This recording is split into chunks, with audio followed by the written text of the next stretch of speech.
Good morning, students. Welcome to your English class. Today we are going to start our chapter 5, The Summit Within. Major HPS Ahluwalia was a member of first successful Indian expedition to Mount Everest in 1965. So, Major HPS Ahluwalia हैं वो member थे एक group के जो expedition होता है एक लंबी जब हम टूर के लिए निकलते हैं या घूमने निकलते हैं या किसी पर्पस के लिए हम निकलते हैं उसे कहते हैं एक्सपेडिशन। जो इंडिया की पहली टीम थी जो माउंट एवरेस्ट पे चढ़ने गई थी उसके वो मेंबर थे और ये कब की बात है 1965 की। How did he feel when he stood on the highest point in the world. So आपको ऑलरेडी पता है कि माउंट एवरेस्ट है वो दुनिया की सबसे ऊंची जगह है और उन्हें कैसा फील हुआ होगा जब वो वहाँ खड़े हुए होंगे। Let us hear the story in his words, climbing the summit and then the more difficult task of climbing the summit within. So अब हम उनके ही शब्दों में उनका एक्सपीरियंस पढ़ेंगे कि कैसा कितना मुश्किल था वो सफ़र और वही चीज़ उसके उनके अंदर ही कैसे इमोशंस क्रिएट कर रही थी। Of all the emotions which surged through me as I stood on the summit of Everest, look over miles of panorama below us, the dominant one I think was humility. So यहाँ से start करते हैं। उन्होंने कहा कि जैसे ही वो Everest के सबसे टॉप पे समिट मतलब सबसे टॉप पे खड़े थे तो उनके अंदर जितने भी इमोशंस आ रहे थे उनमें से सबसे डोमिनेंट मतलब जो सबसे ज़्यादा बड़ा इमोशन था वो था humility. Panorama means view, humility means humbleness, विनम्रता। तो उनको देख के मतलब जब वो एवरेस्ट के ऊपर खड़े थे तो उनके अंदर जो सबसे बड़े जो भी इमोशन आए थे उनमें सबसे बड़ा था हम्बलनेस, कि उन्हें ऐसा लग रहा था कि मैं कितना छोटा हूँ। किसी चीज़ को अपने से बड़ा करना ही हम्बलनेस होती है या विनम्रता कहते हैं हम उसे। The physical in me seem to say thank God it's all over, however instead of being jubilant there was a tinge of sadness. So physically तो उन्हें ऐसा था कि अच्छा हुआ ये ख़त्म हो गया, thank God it's all over, मतलब बॉडी से वो काफ़ी थक गए थे और कोई लंबी चढ़ाई चढ़ना वैसे ही काफ़ी डिफ़िकल्ट होता है। However instead of being Jubilant मतलब पर खुश होने की जगह अंदर ही अंदर वो खुश होने की जगह उन्हें काफ़ी दुख हो रहा था, किसी चीज़ का दुख था उन्हें। Was it because I had already done the ultimate in climbing and there would be nothing higher to climb and all roads hereafter would laid down? Was it?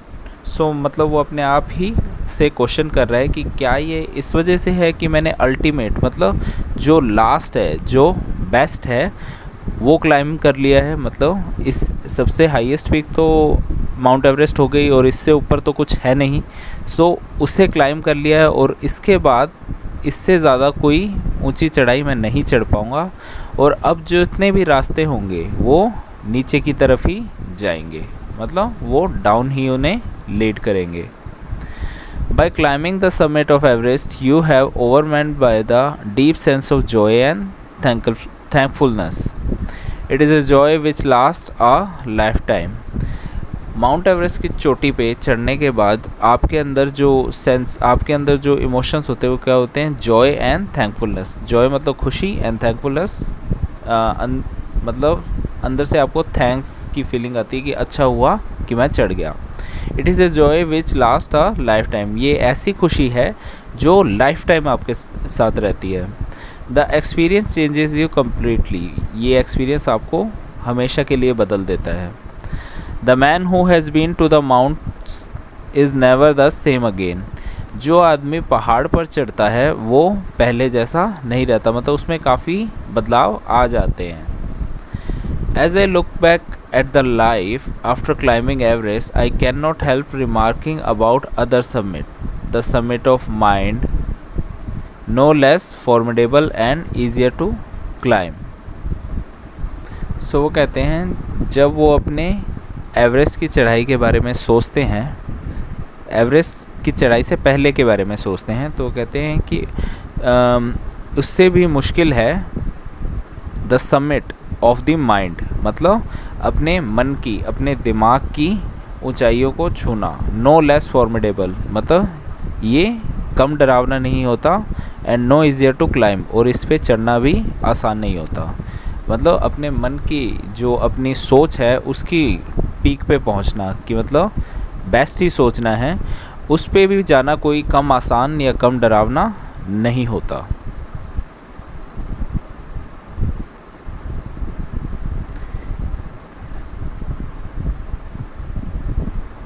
Even getting down from the summit, once the physical exhaustion had gone, I began asking myself the question why I had climbed Everest.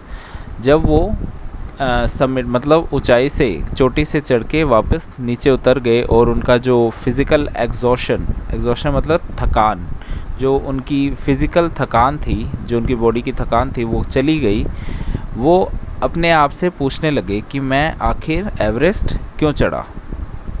Why did the act of reaching the summit have such a hold on my imagination? So वो कह रहे हैं कि ये जो मैं चोटी पे चढ़ा था, why have such a hold on my imagination, मतलब ये अभी भी मेरे इमेजिनेशन में क्यों है। होल्ड करना मतलब पकड़ के रखना, मतलब मेरे दिमाग ने अभी तक इस इमेजिनेशन को क्यों पकड़ के रखा है। मैं तो एवरेस्ट पे चढ़ आया, पर वो अभी भी उसी के बारे में सोच रहे थे। It was already a thing of the past, something done yesterday. ये तो पास्ट की चीज़ है, मतलब वो कर आए हैं जो कल ही किया है, तो फिर वो उसके बारे में क्यों सोच रहे हैं। With every passing day it would become more remote, and then what would remain, would my memory fade slowly away. मतलब हर डे पास होने के बाद, मतलब दिन ब दिन जैसे दिन निकलते जाएंगे, ये चीज़ रिमोट होती जाएगी, मतलब दूर होती जाएगी। मतलब अगर आपके साथ कोई इंसिडेंट हो, अगर दिन निकलते रहे तो धीरे धीरे आप उस चीज़ से दूर होने लगते हो, मतलब आप उसके बारे में भूलने लगते हो। And then what would remain, और उसके बाद क्या होगा। Would my memory fade slowly away, क्या मेरी याददाश्त धीरे धीरे गायब होने लग जाएगी, मतलब मैं उस चीज़ के बारे में धीरे धीरे भूलने लगूंगा। All this thoughts led me to the question myself as to why people climb mountains. और यही सब सोच है वो उनके दिमाग में ये क्वेश्चन क्रिएट करने लगी कि लोग पहाड़ पे चढ़ते क्यों हैं। It is not easy to answer the question, ये क्वेश्चन आंसर करना आसान नहीं है। The simplest answer would be as other have said because it is there। जो सबसे सिंपल आंसर ये था लोगों का कि लोग पहाड़ क्यों चढ़ते हैं, क्योंकि वो वहाँ है, क्योंकि पहाड़ है तो हम चढ़ेंगे। तो ये सबसे सिंपल आंसर था। It presents great difficulties, man take delight in overcoming obstacle, the obstacle in climbing a mountain are physical, a climb to a summit means endurance, persistence and willpower। तो वो बताते हैं कि जब वहाँ पहाड़ है तो उसे चढ़ना पड़ेगा, क्योंकि वो एक डिफ़िकल्टी को शो करता है। जैसे अगर आप कोई क्वेश्चंस कर रहे हो, तो अगर आपके सामने कोई डिफ़िकल्टी है तो आप कोशिश करोगे ना कि मैं इसे क्रॉस कर लूँ। तो वैसे ही पहाड़ एक डिफ़िकल्टी को शो करता है जिसे हर कोई इंसान क्रॉस करना चाहेगा। जो पहाड़ चढ़ना है वो एक ऑब्स्टेकल की तरह है। ऑब्स्टेकल मतलब डिफ़िकल्टी। जो पहाड़ चढ़ना होता है, किसी पहाड़ की चोटी पे चढ़ना होता है, वो क्या शो करता है कि आपके अंदर एंड्योरेंस मतलब स्टेमिना, परसिस्टेंस मतलब जो हार नहीं मानते, जो लगातार कोशिश करते रहते हैं, एंड विल पावर है। विल पावर मतलब करने की इच्छा।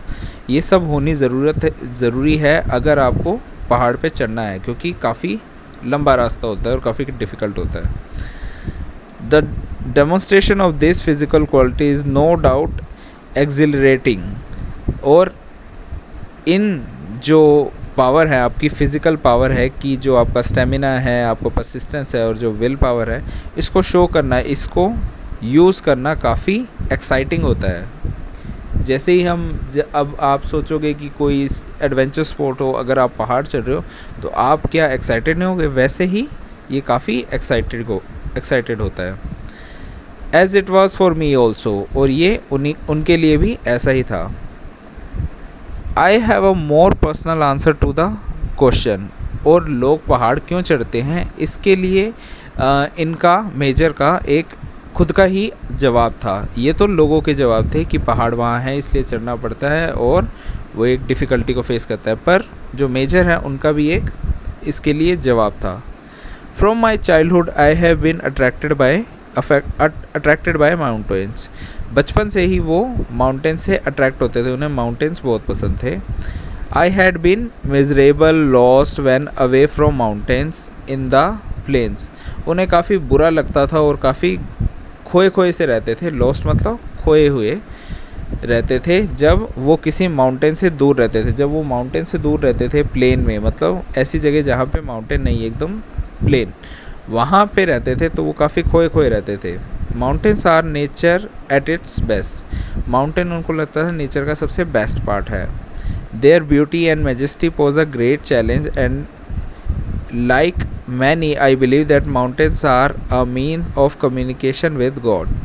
उनकी जो माउंटेन है उसकी ब्यूटी है वो काफ़ी चैलेंजिंग लगती थी उन्हें, और उन्हें लगता था कि माउंटेन सबसे अच्छा तरीका है भगवान से कम्युनिकेट करने का। मतलब ऐसा लगता है कि आप माउंटेन पे चढ़ के भगवान के और करीब हो गए हैं।